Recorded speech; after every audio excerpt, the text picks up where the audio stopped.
राजस्थान विधानसभा चुनाव 2023 चुनाव खत्म होने के बाद सबसे बड़ा एग्जिट पोल कांग्रेस और बीजेपी के होश उड़े और हम आपको इस वीडियो के अंदर इस एग्जिट पोल के माध्यम से बताएंगे कि इस बार राजस्थान में किस किस सरकार बन रही है। तो दोस्तों उससे पहले आप इस वीडियो को लाइक कर दीजिए और इस चैनल को सब्सक्राइब कर दीजिए और साथ ही साथ दोस्तों आप इस वीडियो को शेयर करना बिल्कुल ना भूलें। तो दोस्तों सबसे पहले बात कर लेते हैं हम बीकानेर की 23 सीटों के बारे में। तो यहाँ से कांग्रेस के खाते में 5 से 7 सीटें जा रही है, बीजेपी के खाते में 14 से 16 सीटें जा रही है, आरएलपी के खाते में 0 से 2 सीटें जा रही है और अन्य के खाते में 2 से 4 सीटें जा रही है। अगर बात हम जयपुर संभाग की 50 सीटों की करें तो कांग्रेस के खाते में 15 से 17 सीटें जा रही है, बीजेपी के खाते में 32 से लेकर 34 सीटें जा रही है, आरएलपी के खाते में 0 से 1 सीटें जा रही है और अन्य के खाते में 1 से 3 सीटें जा रही है। अगर हम बात भरतपुर संभाग की 19 सीटों की करें तो कांग्रेस के खाते में 6 से लेकर 8 जा रही है और बीजेपी के खाते में 9 से लेकर 11 सीटें जा रही है,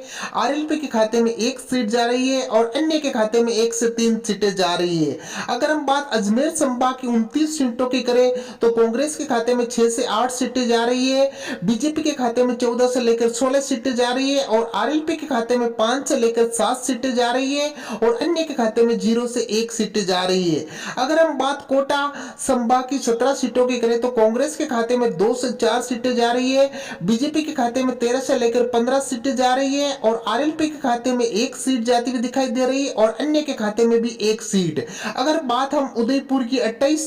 विधानसभाओं की करें तो यहाँ कांग्रेस के खाते में 2 से 4 सीटें जाती हुई दिखाई दे रही है, बीजेपी के खाते में 22 से लेकर 24 सीटें जाती हुई दिखाई दे रही है, आरएलपी के खाते में 0 से 1 सीटें जाती हुई दिखाई दे रही है और साथ ही अन्य के खाते में 1 से लेकर 3 सीटें जाती हुई दिखाई दे रही है। अगर हम बात जोधपुर संभाग के 33 विधानसभा सीटों की करें तो यहां से कांग्रेस के खाते में 8 से लेकर 10 सीटें जाती हुई दिखाई दे रही है, बीजेपी के खाते में 19 से लेकर 21 सीटें जाती हुई दिखाई दे रही है। अगर आरएलपी की बात करें तो 4 से लेकर 6 सीटें आरएलपी के खाते में जाती हुई दिखाई दे रही है और अन्य की बात करें तो 0 से लेकर 1 सीटें अन्य के खाते में दिखाई दे रही है। तो दोस्तों ये सबसे बड़ा राजस्थान का एग्जिट पोल चुनाव खत्म होने के बाद